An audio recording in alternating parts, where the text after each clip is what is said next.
The Gran Apagon, the Great Blackout, was made in 1994. It is by far the best known painting made by Pedro Pablo Oliva to this date.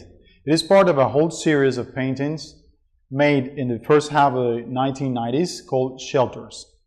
The painting was made at the peak of the worst economic, social and political crisis we've been through in Cuba, right after the fall of socialism in Eastern Europe.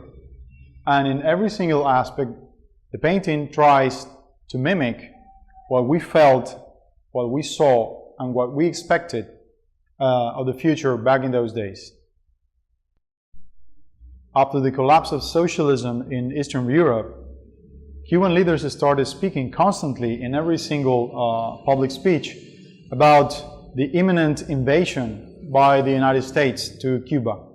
We were the ripe fruit, we were ready to be taken. We were no longer under the economic, political, and military protectorate of the Soviet Union and the socialist country. So there was this sense of danger, of urgency, and this paranoia. And there was a program in the whole island in which, with aid from the government, in every community, every working center, every school, we started building small bunkers or galleries underground, shelters, to prepare for this supposed to come invasion from the United States. That's where the title of the series, Shelters, come from. And all the paintings of the series have in common this specific element, these bands here and up there, which were made to depict a cross-section of an underground gallery where everything in the painting happened. The shelters were not the only commonplace element in the scenario back in the early 90s.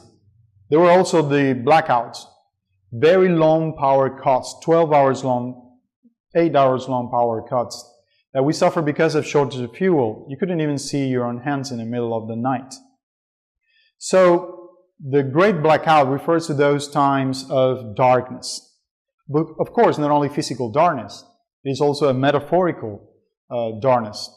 It refers to another sense, another meaning of the expression blackout, which is a temporary loss of consciousness. The whole world became dark. You can imagine, for us, the world was, safe and sound. It was really easy to understand. It was as easy as to understand that there was good and evil, East and West, socialism and capitalism. And all of a sudden, with the collapse of socialism, all these mental framework that made our world so safe and sound, so easy to understand, crumbled to the ground. And all certainties went down with it. Where are we? What is truth anymore? If this was not as solid as it seemed, what is solid anymore? Where do we come from and where are we going? All these questions were part of our daily lives back in those times. And the Great Blackout depicts this uncertainty, this sense of urgency, this perception of danger, this uncertainty about the future. In the words of the artist himself, the Great Blackout is his own personal vision of the political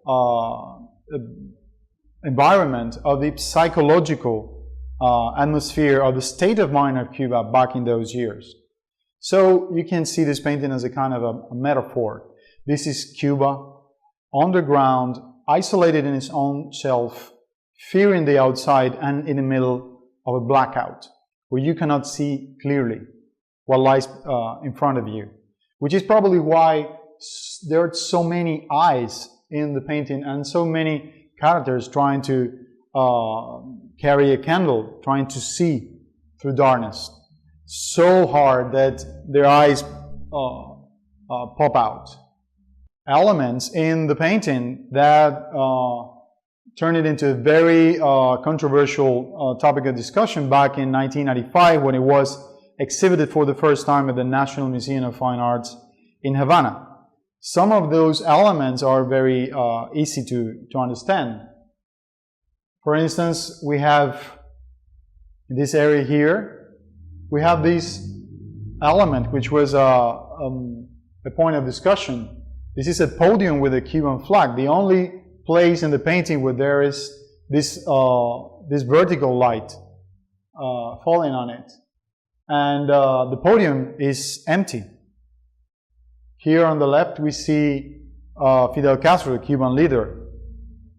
The Great Blackout for the artist is a synthesis of Cuba and Cubans. It is a multi-layered portrait of Cuban social, political, and spiritual life, a circumstance full of shadows and light and the fight between them. It is a country trying to find its way out of the tunnel. When it was for the first time exhibited, it has been known as the Cuban Guernica. Of course, as a comparison to Pablo Picasso's famous mural painting. The artist both likes and dislikes the comparison. He says that, of course, who wouldn't like to be compared to Picasso? But on the other hand, he says that, if any, this is a Cuban Guernica. If the Picassoan Guernica was a disenchanted song to modernity, coming out of destruction and death, the Great Blackout is actually a song of life, a song to the light.